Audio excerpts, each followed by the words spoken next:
Purse தொழுநோய் விழிப்புணர்வு உறுதிமொழி.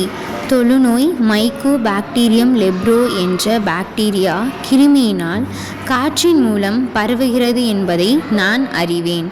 உணர்ச்சியற்ற தேம்பல், படை போன்ற தோல்நோய் உள்ளவர்களையோ அல்லது தொழுநோயினால் உடல் குறைபாடு உள்ளவர்களையோ எனது குடும்பத்திலோ அல்லது வீட்டின் அருகிலோ இருந்தால் உடன் அவர்களை அருகில் உள்ள அரசு ஆரம்ப சுகாதார நிலையங்கள் அல்லது அரசு மருத்துவமனைகளுக்கு அழைத்து சென்று சிகிச்சை எடுக்க ஏற்பாடு செய்வேன்.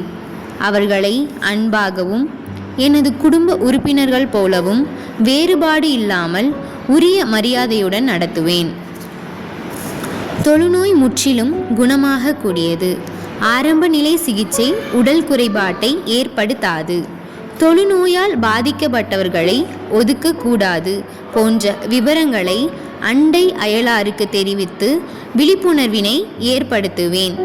தேசப்பிதா மகாத்மா காந்தியின் கனவை நனவாக்கும் வகையில் தொழுநோய் இல்லாத இந்தியா உருவாக அனைவருடன் இணைந்து ஒத்துழைப்பேன் என்று உளமாற உறுதி கூறுகிறேன்.